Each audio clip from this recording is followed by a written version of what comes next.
Welcome into a special edition of the Oxford Exxon podcast. Neal McCready here. Ryan Brown of the Next Round in Birmingham, kind enough to spend some time with us here today. Ryan, it's been a little while since we've talked. It's been a couple of weeks, and stuff has happened in the SEC because stuff happens in the SEC. It always does. I want to start with Alabama because there's this – it was an interesting game with Texas, as I'm sure you guys probably have talked about quite a bit, I'm guessing. It's there are people that are like, hey, should there be panic about Alabama? And I'm like, well, no, there shouldn't be panic. They've had close games before, but it did look a little different than what we've seen in the past. The penalties, the kind of a lack of discipline. They looked a little off. They didn't look very good up front. They didn't play particularly well on the back end, and you couldn't help but wonder if Quinn Ewers stays in that game, is it a different outcome? What has been your thoughts here a few days removed from Alabama's narrow victory over Texas? Yeah, it was a tough loss for Alabama, wasn't it, Neal? Yeah, I mean, people are frustrated. They're frustrated over a lot of things, over the penalties to begin with. 15 penalties, 100 yards, that gets you beat. And most any game against a quality opponent is only an exceptional play by your Heisman Trophy winning quarterback that you don't get beat in that game. They are frustrated by offensive line play. Alabama, they had 181 rush yards, but if you dig deeper in the numbers, 81 of those came on one rush. So your remaining rush yards are 23 carries for 80 yards. And, people are getting pissed at us this week for pointing that out. But the reason I point that out is that's indicative of your ability to run when you desire to run. You had one big run play, right? It's a great play. I don't eliminate it from the game. It was a touchdown, clearly, one of two touchdowns. But the question is, can Alabama run when they need to? Well, 23 other carries netted 80 yards. So you tell me, I don't think they can. And a lot of that is offensive line. You watch a lot of football. Let me ask you an offensive line question that I've started getting a little bit, because there was a lot of talk going in the preseason that Ole Miss's offensive line, for example, was going to be potentially dominant, and it's been sort of disappointing so far. And people have noticed it in the pro game some. Defensive lines appear to be dominating offensive lines in ways that maybe we haven't seen in the past. Is there something schematic? Is it a product of just better athletes on that side of the ball? Or do you even notice it? Yeah, I know I do notice it. I mean, it seems like it's more and more difficult for teams to run effectively consistently on both levels. Now, that said, in the pro game, Sunday, for instance, Saquon Barkley probably had his best game as an NFL player. That was against a really good Titans defense. So, I guess it's not obviously universal, but I have noticed that it seems more difficult. It seems like the defensive line is winning more often than not in the run game. Now, I think the trade-off in that, if it's a trade-off, the opposite of that is it seems like it's easier to throw against most secondaries now, especially now in the pro game. The rules, it is so hard to play defensive back in the NFL. You can't look at the receiver without getting a flag. In college, it's not that way, but it's become increasingly more difficult in college because the quarterbacks have gotten better, the receivers are more skilled, they're faster, and some of the rules do benefit the offense, not as much as in the pros. So while I think it's become more difficult to run the ball, it should be easier than ever to throw the football if you've got any sort of talent at quarterback and receiver. So I interrupted you on Alabama. I'll summarize it here.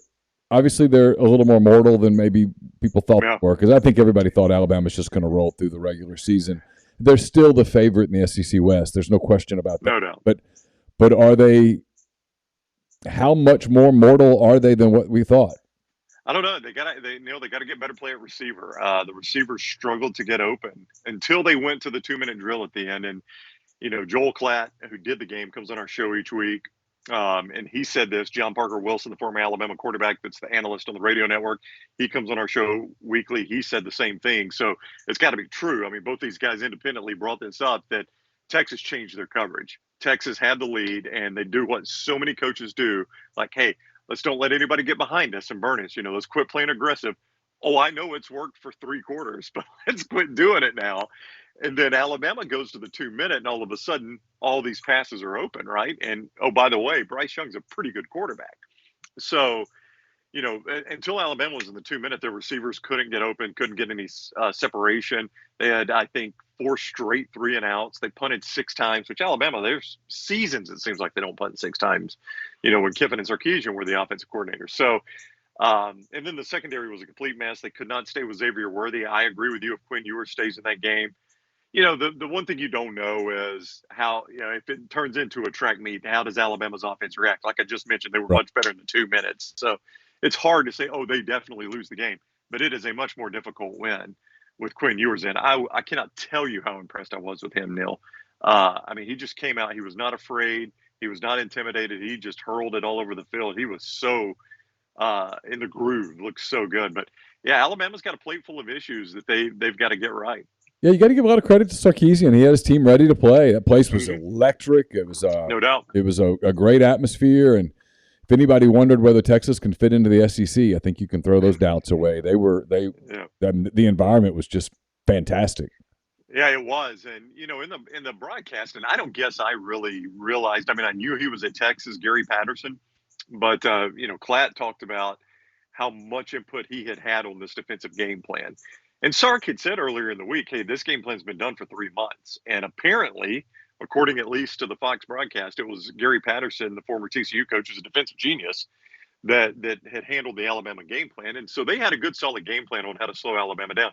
And the other thing I'll say, and then we can move on, Alabama does not have a receiver that can take the top off of defense. Now, I think they're going to get help on that. Tyler Harrell, who's the Louisville transfer, that's the fastest player, one of the fastest players on the team, he'll be back October 1st. And so will JoJo Earl. So they should get some help in that department. But that's part of the problem too, Neal, is you're able to defend Alabama in a 20-yard window right now. They can't push the ball down the field just because they don't have the receiver to do that. I know you expect me to go to Auburn here, but I'm going to Texas A&M because it's a fascinating story. They lose to App State, but beyond losing to App State, they had no offense at all. They couldn't stay on the field. They had a big play.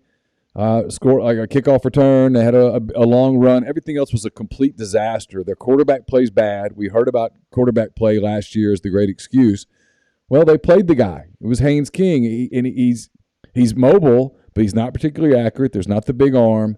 Their offensive line play is not good. A-Chain's a great player. Everybody else is just kind of there. A&M looked really mortal. And they're going into this stretch of games, Miami, Arkansas, Mississippi State, who's looked good, at Alabama, Florida, Ole Miss. Look, they're not going to lose all those games, Ryan, but they're damn sure not going to win them all either. There's something going on there. Yeah, Miami is far from a given to me. They're, as you and I talk here, about a 5-point favorite over Miami? 5.5, yep. Yeah, 5.5. That is far from a given to me. And then you just mentioned that streak of which Arkansas and Mississippi State games they lost last year, by the way. Yeah. And then you've got Alabama, who's hungry for their pound of flesh. They're going to Tuscaloosa. The losses could easily start stacking up if they can't get this right. I'm just so baffled by this because I've been told for years Jimbo Fisher is a quarterback's coach, right? He's a quarterback whisperer. He gets the best play out of his quarterbacks. I'm assuming Max Johnson has been abducted by aliens. That's the only reasonable explanation that we haven't seen him. I think they're concerned they can't protect him. Well, they protect Haynes King. What are you getting out of that? Yeah, I know. Well, King's mobile. Yeah. It's back to that deal where, look, Mariano Rivera was once a great closer. Yeah. But Father Time got him, Some. But here's the thing. This is what blows me away. Appalachian State had just given up 64 points to North Carolina. I think only 7 of those were on special teams. Everything else was offensive. And it was with their best wide receiver out of that game against North Carolina. And a young quarterback. Yeah. Oh, well, yeah. And by the way, that kid can play. Man. He can play. And he's going to put up some massive numbers because they're going to need all of them because they can't stop anybody. God bless Gene Chizik, who I love. Their defense is atrocious. Yeah. But anyway, back, Appalachian State had just given up that kind of number to North Carolina, and you had 104 first half yards, 104. That is just baffling to me. I watched that first half, and they could not move the ball, and I'm like, God, how many yards do they have? Have they gotten to 200? And I'm looking at 104, and I'm like, Appalachian State couldn't stop running water the week before. And you to play some offenses where look. Miami's going to score some points. Arkansas is going to score some points. Mississippi State's going to score some points. You're going to have offense to win those games. Yeah, I don't have their schedule in front of me, but I don't know the next time they face a team where they've got the better quarterback. And they may not do it the rest of the year. I mean, It, Tyler Van Dyke for Miami is a better quarterback. Arkansas's good. KJ Jefferson's a better quarterback. Will Rogers at Mississippi State's a better quarterback. Lord knows Bryce Young's a better quarterback. Anthony I mean, Anthony Richardson, and then whoever, you know, and then whatever's at Ole Miss. I mean, it's hey, it's going to be a minute. Yeah, that's what I'm telling you. They're going to play teams. They've. It's easy for us to go, well, they're going to win a bunch of games because they're A&M and blah blah blah. But but how? I mean, I don't know. I mean, because and they're going to have to score points to do it. And if this thing falls apart for them, and no, Jimbo's not getting fired, he's not getting on the hot seat or whatever. But man, the rhetoric around that program with all of the talk about NIL and all of Jimbo's denials and it turning into this thing, and it could get weird on him. Yeah, it could. And let me tell you, a telltale sign, and Neal, you have lived through some coaching searches, so you know how this goes. We played it on our show today in his Monday press conference. It might be the first time he's been asked this, first time I'm aware of it. He was asked if he would consider giving up play calling. And Jimbo gave the right answer, honestly. He's like, hey, I'll do whatever it takes to win, And the guy even followed up like, so there's no ego that would get in the way that And he said, no, there's no ego, which is kind of a funny line. Sure. There's no ego, but I'll do whatever is best for the team, whatever it takes to win. And you know how this goes. You start getting asked that, and then in the event he has to give up play calling, that whoever he gives it to, that's a critical moment, because now your future's in their hands. It's no longer in your hands, and you've had to admit, I've got shortcomings. Like you said, Father Time's caught up. Maybe my play calling worked 10 years ago with Jameis Winston or 12 years ago with Jameis. It doesn't work now. And all of a sudden, the emperor's lost his clothes a little bit. So, once you get started, I mean, Jimbo has always been known as an offensive guy. Once he has to start answering legitimate questions about his play calling, I'm like you. I'm not saying he's on the hot seat, but the clock will start ticking at some point. I do a show with Tyler Siskey twice a week, and Tyler made a great point along those lines. He said, look, if it goes bad, they can't fire him because $90 million, give me a break. Come on. He goes, but you can go to somebody and go, so here's the deal. You got to bring in an offensive coordinator. Yep. He mentioned Jeff Lebby specifically, but it could be someone other than Lebby. You're going to have to bring somebody in, and you're going to have to let them do this. And we've seen that happen in different places. It very rarely goes well. No, you're absolutely right. And it's, because then, and I saw it here with Gus Malzahn. Gus got a lot of pressure to bring in an offensive coordinator. And God, forgive me, I'm going to forget the order here. But, Kenny Dillingham, I think, was the first one who is now at Oregon that he let call plays. And then Chad Morris was a total disaster. No, Chip Lindsey. So it was Chip Lindsey, Kenny Dillingham, Chad Morris. None of them worked out. And then in the end, Rhett Lashley was doing some play calling, who is now the head coach at SMU. And he was always having to answer the question, were you calling the plays or was Rhett calling the plays? And, Gus started out with the good ones Rhett called, the bad ones I called. But, people, everybody laughed at first. But as the games went on, an offense would play well. Who was calling plays today? Was it you? Was it Rhett?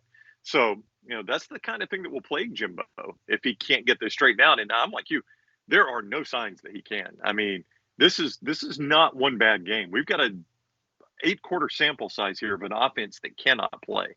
No, they're at critical point. These next two games, if they go badly, it's bad. I mean, it melts down quickly. I mean, I think this Miami game Saturday night late, and my gut tells me A&M wins it. They just find a way to win it. But if they don't, the pressure on them, I mean, I'm going to assume an Arkansas win over Missouri State. The pressure that gets on them in Arlington in a game that is not Texas A&M home field. I mean, it's half and half, and Arkansas will be geeked up for that game because, they'll start looking at this thing going, hey, we've got a shot to get 10 wins. 11 wins, and I don't think they can get there, but that's how they'll be thinking, and they'll smell blood with A&M, and that's a huge rivalry game, and it's a game that frankly Arkansas dominated last year. So it gets interesting for Jimbo, and then if you play it out, I mean, all of a sudden now you got to go to Mississippi State, and they look better than I think we expected them to look, at least so far. I don't know if they've played anybody that's a true test yet, but you mentioned Alabama, and then after that, it's Florida, it's Ole Miss. These things can get weird for teams if you can't reverse the spiral. And Jimbo says no ego. Jimbo has a huge ego. Oh, come on. Yeah, I Yeah, laughed aloud when he said that. yeah, Oh, no, there's no ego here. Like, okay, Jimbo. yeah. I know the false humility, but come on, man. There's ego in every football coach. Huge game for Auburn this weekend at home against Penn State. Feels like a kind of a litmus test here pretty quick for Brian Harsin with Penn State coming in. What's kind of the mood there? They don't look great so far. Their defense is keeping them in games. Their offense looks pretty rough. Auburn fans are scared to death about quarterback, and I said this in the offseason. I thought Calzada would win this job, Neal. But I said in the offseason, if against Mercer, TJ Finley is the guy that rolls out there as starter, Auburn fans are going to flat panic, and they have. And they won't Robbie Ashford, who played at Hoover, played high school at Hoover, went to Oregon, didn't play any at Oregon, was kind of the player to be named later in the Bo Nix trade. Bo goes to Oregon, Ashford comes back to Auburn. And that's who Auburn fans want. Well, he has thrown the ball now 7 times in 2 games, I think it is. So you're playing Mercer and San Jose State, and you're not letting that kid throw. And by the way, one of them was an interception. He completed a pass, had an interception, had an incompletion in last week's game. 10 total passes. It was 3 last week, 7 against Mercer. So Brian Harsin and Eric Kiesel, the offensive coordinator, have told you they don't trust him to throw the football. Right. So what he's become is a change of pace guy, right? You got TJ Finley, who's big and can't run. So you bring Ashford in, and he does bring a different dynamic. But it's abundantly clear that if it's running the full offense, TJ Finley is going to be the guy that's asked to do it. And we've seen enough of him. Again, that's a well-known sample size, and he's just not an SEC quarterback. So Auburn fans are panicked about that. The flip side of it is, they get Missouri next, who I don't think is very good. No. Obviously, the Kansas State blasted them over the weekend. They get LSU, who still to be determined. I'll be interested to see what they do with State this weekend.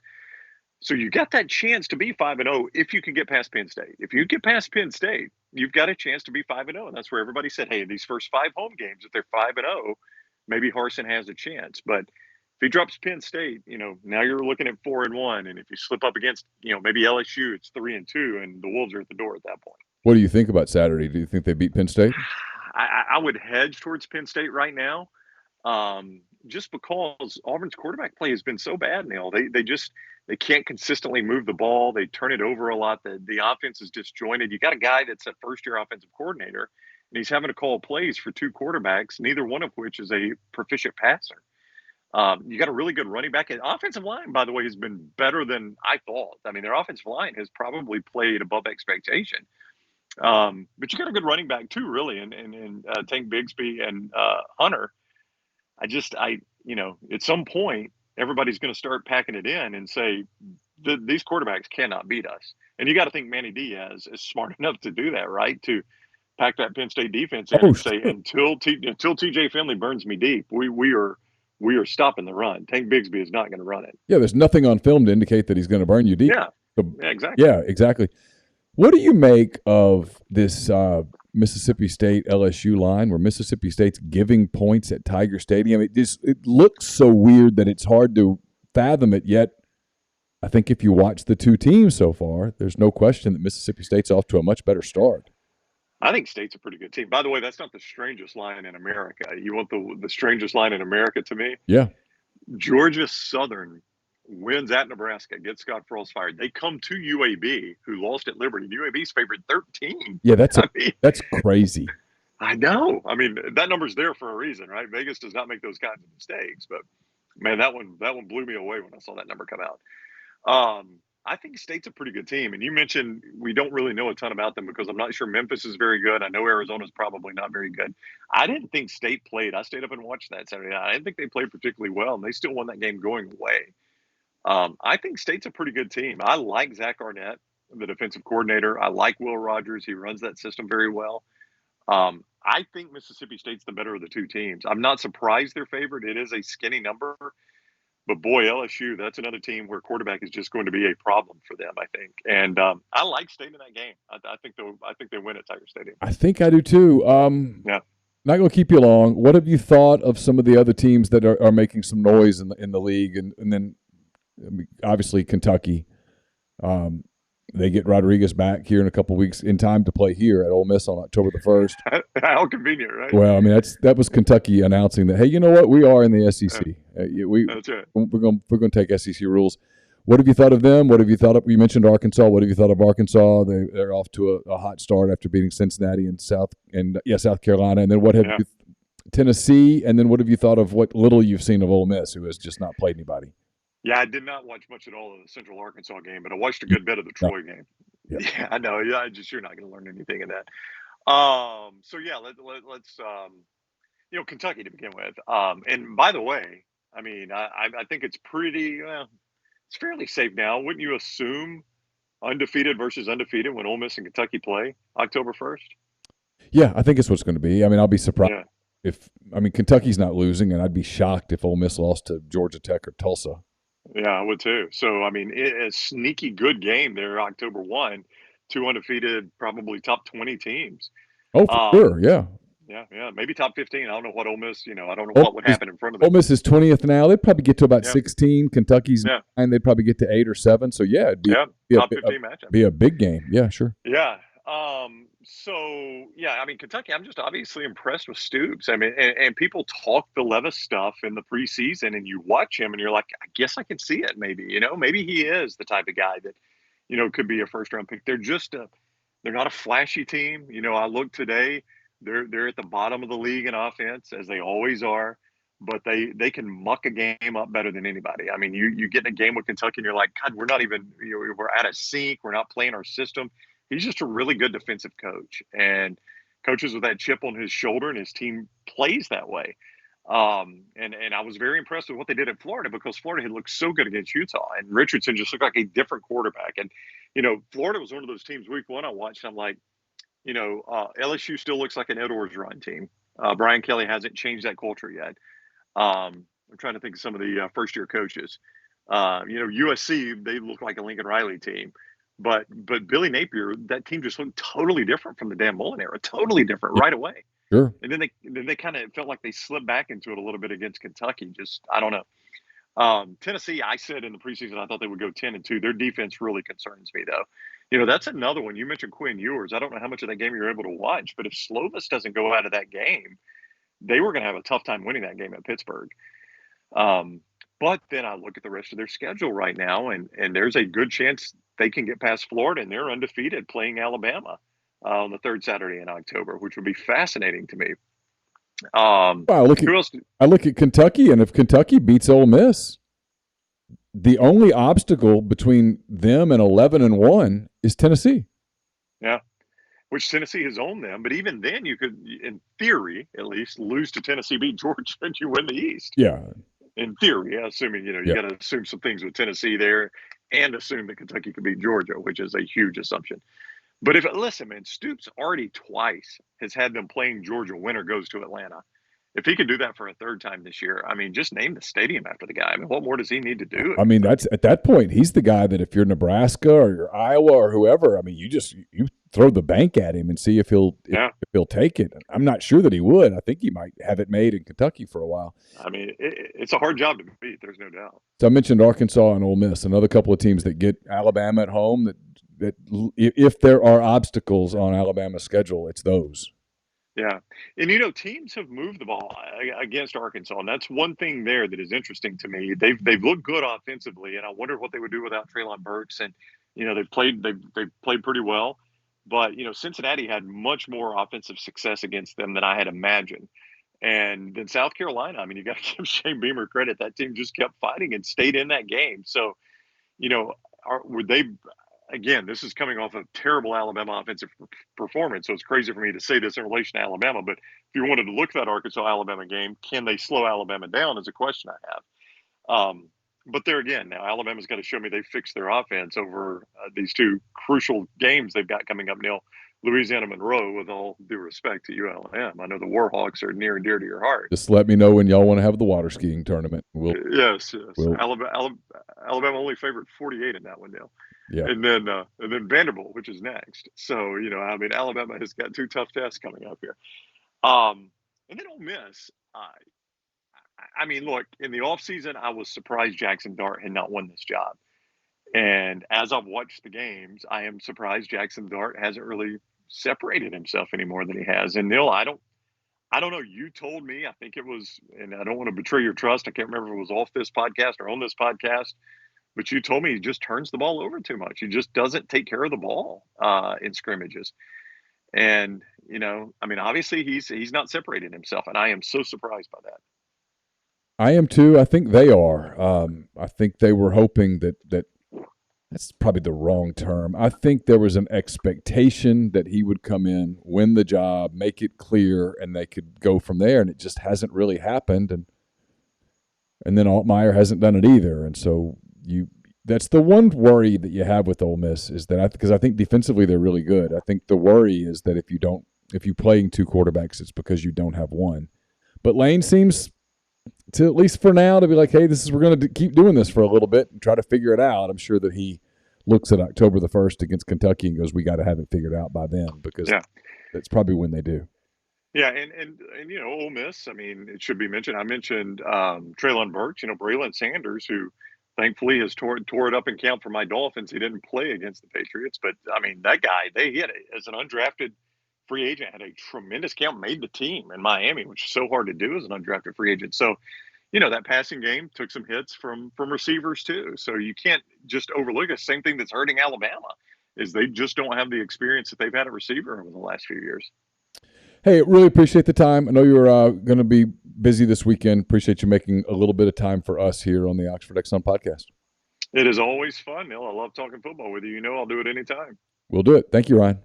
All right.